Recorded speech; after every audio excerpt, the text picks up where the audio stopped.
चलो फिर रिटर्न दे जाना। अभी रुको अभी रुको।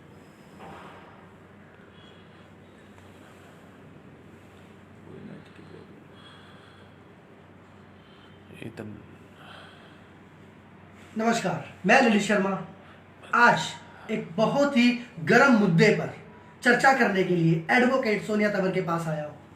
एडवोकेट कहें, समाज सेविका कहें या महिलाओं के हक के लिए लड़ने की वाली शेरनी महिला कहें, बात बराबर है। और आज के समय में किसान आंदोलन जो पूरे विश्व में एक चर्चा का विषय बना हुआ है, उसके लगातार समर्थन में सोनिया तंवर जुड़ती रहती है। और आज की जो मुख्य लाइव इसलिए चला रहे हैं हम, वैक्सीनेशन। जैसा कि आप सब जानते हैं कि देश में वैक्सीनेशन आज से शुरू की जाएगी, टीकाकरण आज से शुरू किया जाएगा। उसी चीज को लेकर सोनिया तंवर के कुछ अपने पर्सनल व्यूज हैं, अपने विचार हैं, वो हमसे साझा करना चाहती हैं, जिससे हम बिल्कुल सहमत नहीं हैं। इसीलिए आप लोगों के समक्ष बात रखेंगे कि क्या कुछ सही है, क्या कुछ नहीं। ठंड का माहौल बहुत है, इसीलिए गर्मा गर्म चाय के साथ गर्म मुद्दे पर मैडम आपका स्वागत है। सबसे पहला सवाल है, सबसे पहले आपको भारतीय होने पर गर्व नहीं है कि जो वैक्सीनेशन की दवाई बनी है उसमें भारत लिखा है और सबसे पहले भारत ने वैक्सीनेशन बनाई है? नहीं, मुझे इस बात में बिल्कुल गर्व है कि वैक्सीनेशन बनी है। जी। मैं आपसे ये पूछ रही हूँ, वैक्सीन का क्या मतलब होता है, आप बताइए। किसी बीमारी को रोकने के लिए एक दवाई जी। दवाई की जो जगह होती है जी। वो हॉस्पिटल में होती है, मेडिकल स्टोर पे होती है। आप उस मेडिकल को इस तरीके से जनता के सामने प्रेजेंट कर रहे हैं जैसे वो कोई माता रानी का प्रसाद हो, इस तरीके से उसको बांटा जा रहा है। ये कोई तरीका नहीं है जिस तरीके से सरकार उसको लेकर आई है। जी, तो अर्थात भाव क्या है इस बात में? भाव इस बात का ये है, मैं आप सब लोगों से सिर्फ इतनी बात कहना और पूछना चाहती हूँ कि मुझे बुखार नहीं है, मुझे मैसेज भेजा जा रहा है कि आपको वैक्सीन लगेगी। जी। कोरोना के समय में जितने भी सफाई कर्मचारी, हेल्थ वर्कर्स थे, उन लोगों ने बहुत अहम भूमिका निभाई। किसी ना किसी तरीके से वैक्सीन, वो लोग बच गए जब वो लोग उस समय बीमार नहीं पड़े। आज वैक्सीन को क्यों जबरदस्ती उनके पास मैसेज भेज भेज के उनको बुलाया जा रहा है? कल की वाक्य मैं आपको बता दूं, कल रात को 10:30 बजे नगर निगम करनाल के कर्मचारी ऑफिस में बुलाए गए, बोले अपने आधार कार्ड और पैन कार्ड लेके आ जाओ। क्या करोगे भाई, तुम्हारी आधार कार्ड पैन कार्ड होगा? ये कह रहे हैं कि हम डाटा इकट्ठा करेंगे। भाई तुम डाटा इकट्ठा करोगे, आप ये बताओ मेरे को, वो डाटा तुम्हारे पास पहले से रहा। हर महीने उन्हीं सफाई कर्मचारियों की सैलरी अकाउंट में आती है, लेकिन उसके बावजूद भी इनको डाटा इकट्ठा करना है। तो एक थोड़ा सा अजीब सवाल भी कहेंगे, बीमारी जब महामारी फैल जाती है मैडम, तो इस तरीके की वैक्सीनेशन बनाई जाती है, तो लोग इसका विरोध क्यों कर रहे हैं? देखिए, वैक्सीनेशन बहुत जरूरी है। मैं आपकी सारी बातें मान रही हूँ, वैक्सीन बहुत ज्यादा जरूरी है। एक तो ये जब आई, जब ये समस्या बिल्कुल खत्म हो गई, ठीक है। दूसरी बात, आप ये कह रहे हैं कि उनको लगाई जाएगी। दवाई की आवश्यकता उन लोगों को पड़ती है जो लोग उससे इस समय पीड़ित हैं। मैं आपको बता दें देखने वाले दर्शकों को कि ये जो वैक्सीनेशन लगाई जाएगी वो उनको लगाई जाएगी जो स्वस्थ है, और इसलिए लगाई जाएगी कि वो कोरोना पॉजिटिव ना हो। इन्हीं का सवाल भी यही है कि या तो बीमार होने पे लगाई जाए, स्वस्थ व्यक्ति को क्यों दवाई लगाकर, टीका लगाकर और बीमार करने की वो की जा रही है। इसके बारे में आपका क्या कहना है मैडम? एक चीज आपको बताना चाहती हूँ, मेरे को कोई प्रॉब्लम नहीं है। सफाई मैं अभी कुछ सफाई कर्मचारियों से मिल गई, मैं रात को 10:30 बजे भी नगर निगम में अवेलेबल थी, मैं वहां पे भी कर्मचारियों से मिली, मैंने उनसे सबसे बात करी। उन लोगों ने हमें ये बताया कि जब हम उस समय बीमार नहीं हुए, आज हमें एक मतलब उनका सीधा सा ये कह रहा था कि नौकरी पक्की करने का झांसा देने के में, और ये कहा जा रहा है कि भाई आप अपने कागज जमा करा दो और फिर उनका टेस्ट किया जाएगा। जी। सफाई कर्मचारियों के अधिकारियों से हम मिले, जो उन्होंने यूनियन बनाई हुई है, उन्होंने स्पष्ट ये कह दिया है कि हम किसी तरीके की वैक्सीन का कोई इस्तेमाल नहीं करेंगे। हरियाणा के गृह मंत्री अनिल विज जी ने इस वैक्सीन का इस्तेमाल अपने शरीर के ऊपर करवाया था। मैं दांता में जाके पीछा छुटा था। ये सारा सोशल मीडिया इस बात का गवाह है। ये तक भी खबर आई थी कि अनिल विज जो है वो अपने जीवन की अंतिम सांस गिन रहे हैं, ये तक भी था खबर। शेयर करते रहिएगा, सपोर्ट करते रहिएगा, शेयर करते रहो। और लोग जो इनके विचार है वो आप लोगों तक पहुंचने, और आपके विचार कमेंटों में पता चल जाने चाहिए। इनका कहना है कि अनिल विज ने सबसे पहले टीकाकरण लगवाया था, उनकी जान मेदांता में जाकर बची थी, वो भी अंतिम चरणों में, जैसा कि आप सब हम सब जानते हैं। तो आपका कहना है कि ये टीका बचाव के लिए नहीं, नुकसानदायक हो सकता है? नहीं, नुकसानदायक हो सकता है। सरकार क्या कर रही है? जिस चीज की हमें जरूरत नहीं धक्के से देने की कोशिश कर रही है। आपका इशारा किसान आंदोलन की तरफ है? मेरा बिल्कुल इशारा किसान आंदोलन की तरफ है। 3 काले कानून लेकर आए, किसानों ने मांगे ही नहीं थी, धक्के से दे दिए। अब वैक्सीन की जरूरत, चलो वैक्सीन बना ली, बहुत अच्छी बात है, मैं उसके लिए तालियां बजाती हूँ। 2 करोड़ रोजगार भी तो दिए मैडम, 2 करोड़ रोजगार भी मिले, 15 लाख रुपए भी मिले, उसके बारे में क्या छोड़ दीजिए इन बातों को, कहीं नहीं कुछ मिल रहा। मैं आपको ये बताना चाहती हूँ कि रिलायंस के जितने भी बड़े बड़े अभी गोदाम बनने लग रहे हैं वहां नौकरियां मिलेंगी, लेकिन हजारों किसान बेघर हो जाएंगे, जमीन से बिल्कुल बेदखल हो जाएंगे। उनकी किसी को गिनती नहीं है, लेकिन गोदामों में काम करने वाले कर्मचारियों की ज्यादा गिनती है। मैडम कर्मचारियों को ड्यूटी टाइम में बुलाया जा सकता था, रात को क्यों बुलाया? रात को बुलाया गया, महिलाओं को बुलाया गया। महिलाओं को रात को बुलाने का क्या मतलब था? सफाई कर्मचारी सुबह 7 बजे आते हैं, 8 घंटे के हिसाब से 3-3.5 कई लोग 50-60 किलोमीटर दूर से 50-60 किलोमीटर दूर से भी आए, लेकिन जानबूझ के इस तरीके का मतलब उनको प्रोपेगेंडा रचा गया। रात को वहां पर गाली गलौज तक भी हुई है। वहां पर मैं आपको बताऊं, नगर निगम के एक वहां पे पद तो नहीं पता मुझे कि उनका क्या है, कोई सोडी सी है, वो गाली गलौज तक भी हुआ है वहां पे। वो तो सुर्खियों में रहता है मैडम, वो महावीर ऐसा है, सुर्खियों में रहो, कोई दिक्कत नहीं, सुर्खियों में रहना सबका अधिकार है। कोई बढ़िया काम करेगा सुर्खियों में रहेगा, घटिया में रहेगा सुर्खियों में रहेगा, लेकिन किसने अधिकार दे दिया कि गाली देगा? नहीं, अभी जैसे ये नौकरी के कह रहे कि नौकरी पक्की कर देंगे, ये तो ये राशन के लिए डिपो बजाएंगे कि जो वैक्सीन लगवाएगा तभी उसको राशन मिलेगा। आपको मैं एक चीज और बता रही हूँ, ये बात भी कंफर्म होगी कि डिपो पे जो लोग राशन लेने के लिए जाएंगे वहां पे भी गुट्ठा, जैसे अंगूठा लगा के जो राशन मिलता है, उससे पहले भी आपको वैक्सीन। जब बंदा बीमार ही नहीं है, लगा ही दिया था, तो कम से कम वो दवाई बनाते कि जब पेशेंट कोरोना पॉजिटिव पाया गया है उसको वो टीका लगाकर ठीक कर दें। ये क्या मतलब हुआ कि पूरे देश को ही वैक्सीनेशन दी जाएगी? मैं आपको एक आंकड़ा बताती हूँ। आज में पूरे देश भर में 3 लाख लोगों के ऊपर इस वैक्सीन का इस्तेमाल किया जाएगा। मैं आपको कह रही हूँ कि मेरे देश में से एक भी आदमी मर जाए तो ये देश जिम्मेवारी ले लेगा। और आपको मैं बता रही हूँ कि जैसे एक एग्जांपल बता रही हूँ, जैसे आप डॉक्टर हो, मैं आपके पास आई, मैंने आपको बोला कि मेरे बुखार हो रहा है, आप ये कहोगे अब भाई आप ना पहले कोरोना का टेस्ट कराओ, ठीक है? मेरे मान लो मेरे कोरोना मिलेगा, जब आप लोग कहोगे ना कि भाई तू वैक्सीन का टीका लगवा ले, अगर मेरे जुकाम हो रहा है जाकर वैक्सीन का टीका लगा दोगे मेरे, तो आप इसका विरोध कर रहे हैं? बिल्कुल मैं विरोध करूँ। मैं तो लोगों को ये समझाना चाहती हूँ कि लगवाने की जरूरत नहीं। मैडम पहले ये बोल रखा है कर्मचारियों ने कि पहले आईपीएस आईएएस को लगाइए, बड़े अधिकारी को लगाइए, उसके बाद हम लगवाएंगे। देखो ऐसा है, मान लो किसी आईपीएस को लगवा दिया, मैं तो इस बात के भी पक्ष में नहीं हूँ, मैं तो सिर्फ कंपनी की जजमेंट के ऊपर बात कर रही हूँ। मान लो मेरी कंपनी है, मैंने दवाई बना दी और मेरी कंपनी ने अगर उस दवाई की टेस्टिंग में वो पास नहीं हुई, तो भाई साहब जनता में भी कैसे लागू कर दोगे आप उस दवाई को? मेरे को तो ये बताओ आप। एक कंपनी ने दवाई, सोल्यूशन क्या है सोनिया जी? मैं आपको ये कह रही हूँ, इस तरीके की दवाइयों की जो जांच, आज तक कितनी दवाइयां आप लोग खाते हो? हम हर तरीके की दवाइयां खाते हैं। मन ने एक ऐसी दवाई का नाम बता दो जिसकी इस तरीके से लाइव टेस्टिंग हुई हो, मेरे को एक दवाई का नाम बताओ। क्योंकि जरूरत नहीं थी ना, ये तो महामारी थी इसलिए जरूरी। ये तो ऐसा काम हो गया जैसे नसबंदी करी गई थी, पकड़ पकड़ के रोशन। किसी सफाई कर्मचारी को बुला के टीका लगा सकते हो। अपनी राय जरूर देते रहे, क्योंकि हम अपनी दिमाग से सोच समझ से बात कर रहे हैं। क्या पता आपका कोई कमेंट इतना जरूरी हो, वो हम इनसे पूछ लेंगे। वही शेयर वाला काम जरूर करते रहिएगा। वही एक चीज और पूछ लेते हैं मैडम, जो कोरोना महामारी थी, लोगों का जो नुकसान हुआ है, पैसों का, बिजनेस का, और लोगों ने अपनी जान भी गंवाई है, वहीं अब वैक्सीनेशन का जो लॉलीपॉप दिया जा रहा है जनता को, कितना सही है कितना गलत? देखो ऐसा है, वैक्सीन से किसी की दिहाड़ी नहीं बन रही जी, नहीं बन रही ना, लेकिन जान पूछ कर लोगों का एक मेंटली, जैसे मैं अपना बता देती हूँ, मैं देखो औरों का नहीं कहती, मैं अपना बता रही हूँ। मेरे दिमाग में ये बात फिट है कि भाई ये वैक्सीन जो है वो मेरे लिए नुकसानदायक है। इन केस अगर मुझे जबरदस्ती ये वैक्सीन लगा दी जाए, मतलब मेरा दिमाग इस बात के लिए सेट है, अब ये वैक्सीन मेरे लगी, मैं मर सकती हूँ, तो मेरे अटैक भी आ सकता है और मैं मर भी सकती हूँ।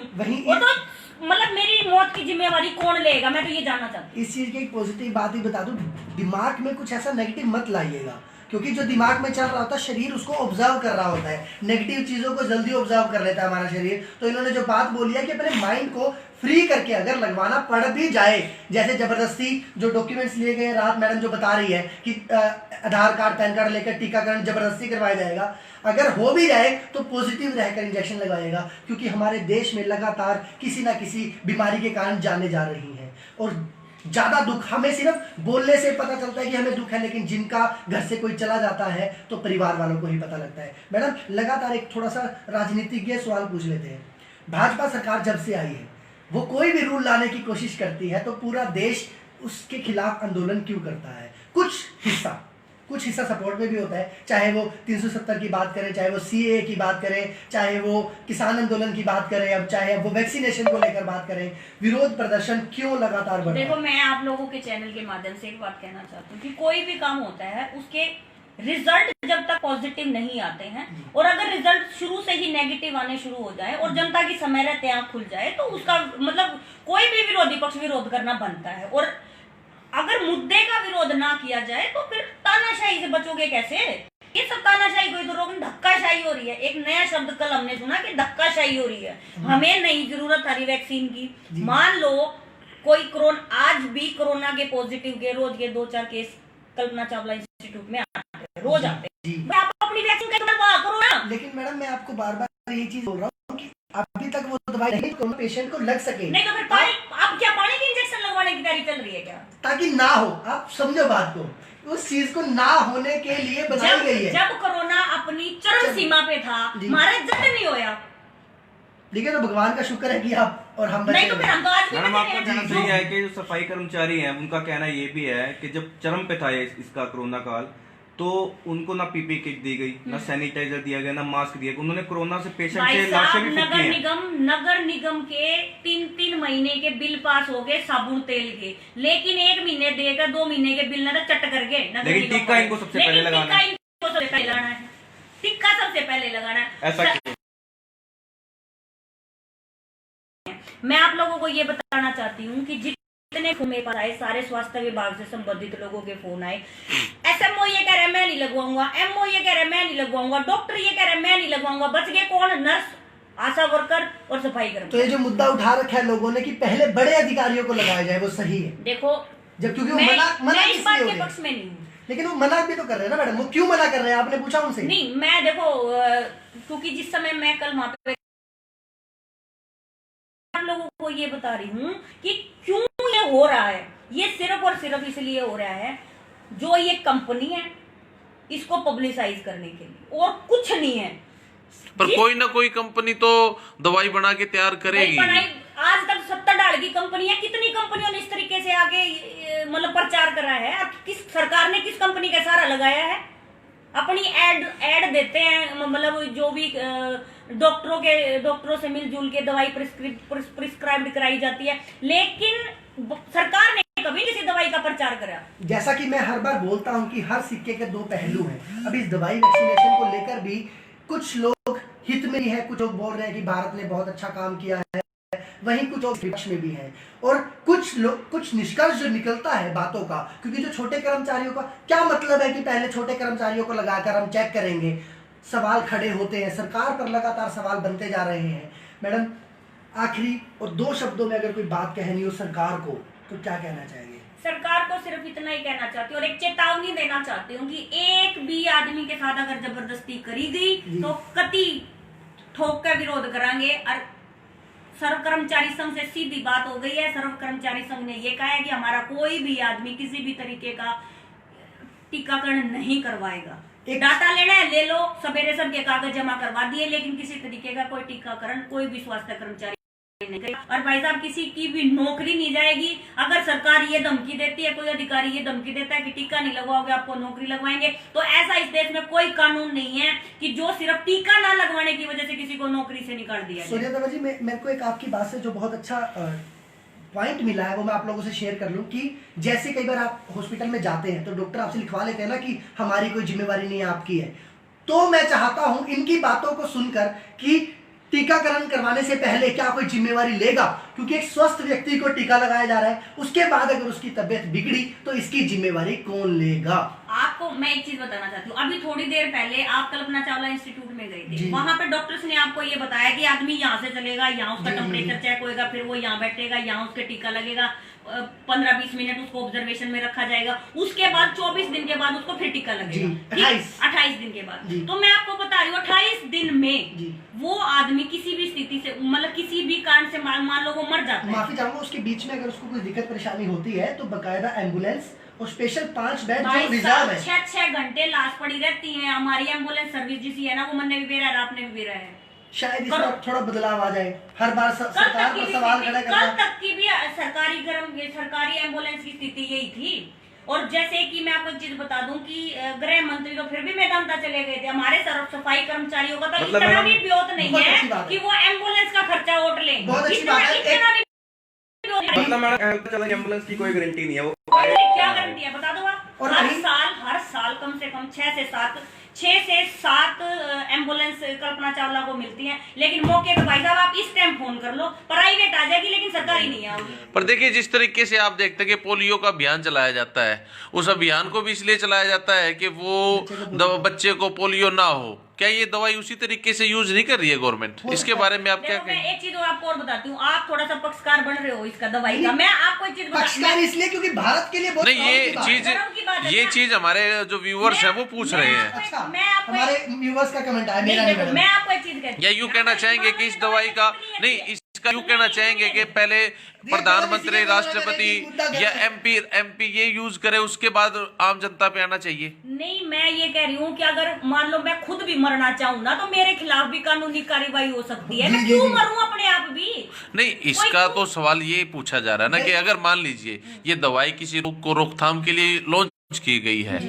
अगर जिस तरह पोलियो का हम बात कर रहे थे वो भी लॉन्च करी गई, तो इसका इलाज क्या होगा? इस दवाई को यूज कैसे किया जाएगा? या तो प्रधानमंत्री अपने पे यूज करें तब आम पब्लिक तक पहुंचे, कोई तो शीर्ष क्रम अपनाना पड़ेगा, या इसको खारिज कर दिया जाएगा। मैं आपको बताती हूँ, आप सभी लोगों के घरों में पानी आता है सप्लाई का। अगर सरकार इतना ही अच्छा इस दवाई को समझते हैं तो पानी के टैंक में गिर दे, पियो सब, हर तरीके पियो ना फिर सब, फिर सिर्फ सफाई कर्मचारी को या हेल्थ वर्कर्स को। या फिर आप ये कहना चाहते हैं कि जो भी वर्कर, जो भी पेशेंट, 10,700 कर्मचारियों की लिस्ट बनाई है कल्पना चावला नहीं, ये या फिर आप ये कहना चाहते हैं कि जिसको भी टीका लगे, आम व्यक्ति हो या कोई भी अधिकारी हो, उसका एक इंश्योरेंस पॉलिसी होनी चाहिए ताकि उसका बच्चों का भविष्य सुरक्षित हो। भाई साहब, सफाई कर्मचारी एक्ट के द्वारा 10 लाख रुपए का प्रावधान है, लेकिन मिलता कितने को है? ये लोग तो एक्सेप्ट भी नहीं करते।